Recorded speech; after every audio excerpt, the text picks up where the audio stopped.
Orchid Academy is not just winning games, they are blowing teams out. The Spartans have outscored their first three opponents 152-14. Tonight's 8-man football game at Orchid Academy hosting Calvary Chapel from Downey. Opening possession, Grizzlies with the ball. Carlos Fuentes brought down hard by Victor Foster for no gain. A couple of plays later, Grizzlies going to try it up the middle. I don't think so. Alejandro Valdez runs into the wall of Isaiah Oropeza, and Michael Carpenter stuffing the run. Calvary Chapel goes 3 and out. Head coach Tony Payne of the Spartans liking that. Spartans get the ball immediately, take it in the end zone. That's what they do. Darren Miller, perfect pass. The Carpenter brings it in with a nice catch. 23-yard score. Orchid Academy up 8-0. Ensuing possession, Calvary Chapel. Yeah, they found yardage tough to come by. Foster again bringing down Fuentes for a loss. Spartans force a punt. They get right back to work. 3rd and 5 from midfield. Miller over the middle to Oropeza. He brings it in and does the rest. 42-yard touchdown. Orchid Academy goes on to win this one 37-8. They are perfect on the year. The 4-0 Spartans play Coast Union next Friday at Santa Maria High School.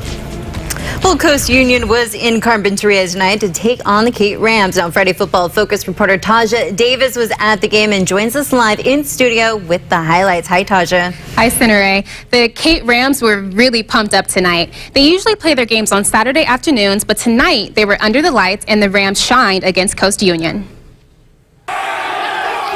Ready to play 8-man football, the Coast Union Broncos came into this game as the underdog. Broncos kicked off to start the game, but very early on, the Rams did not let Coast Union get more than a few yards.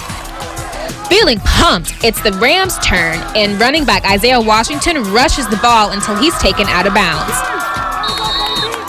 The ball is handed to Dean Smith, and he goes for it. His teammates having his back, he takes it all the way to the end zone. Smith gives the Rams their first touchdown. With the snap, Michael Nettysheim throws it to Smith with the one-handed catch. He loses his footing but keeps going and makes a slight dive towards the 1-yard line. That sets it up for this easy touchdown made by Washington, giving the Rams 21 on the board and leaving the Broncos with zilch. Washington again, and look at this, he breaks the tackle, musters up that leg strength, and sprints through to the end zone.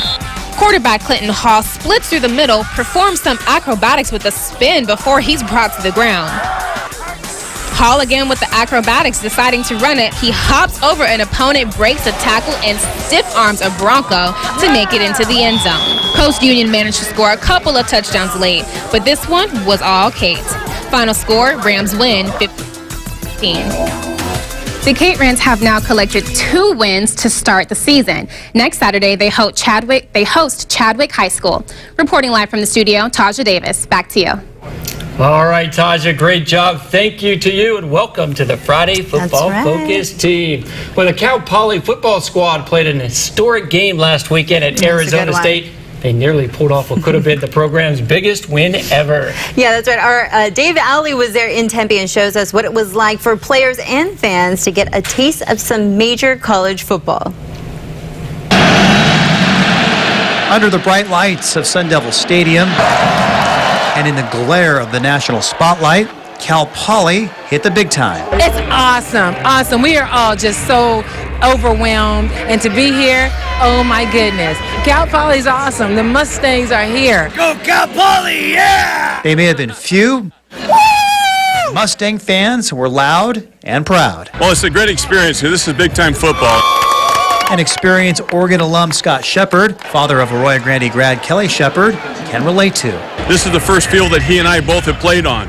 I played in here, I think, in '83, a million years ago, and so how exciting for him and myself.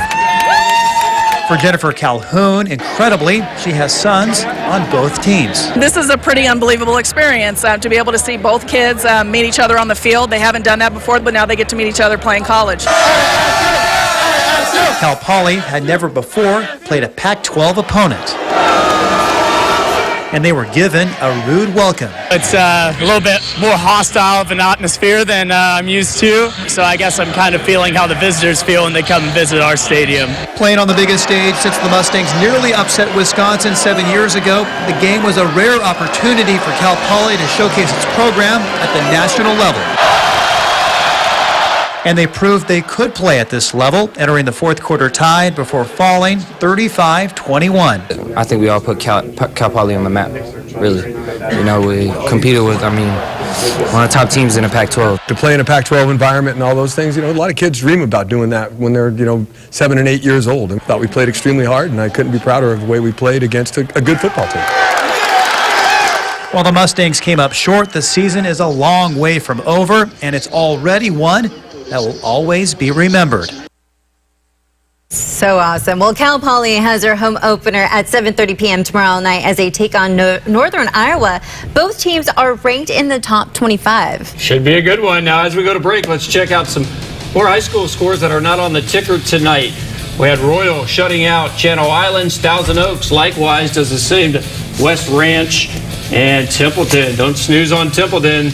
They beat San Luis Obispo and Grace Brethren, another big win.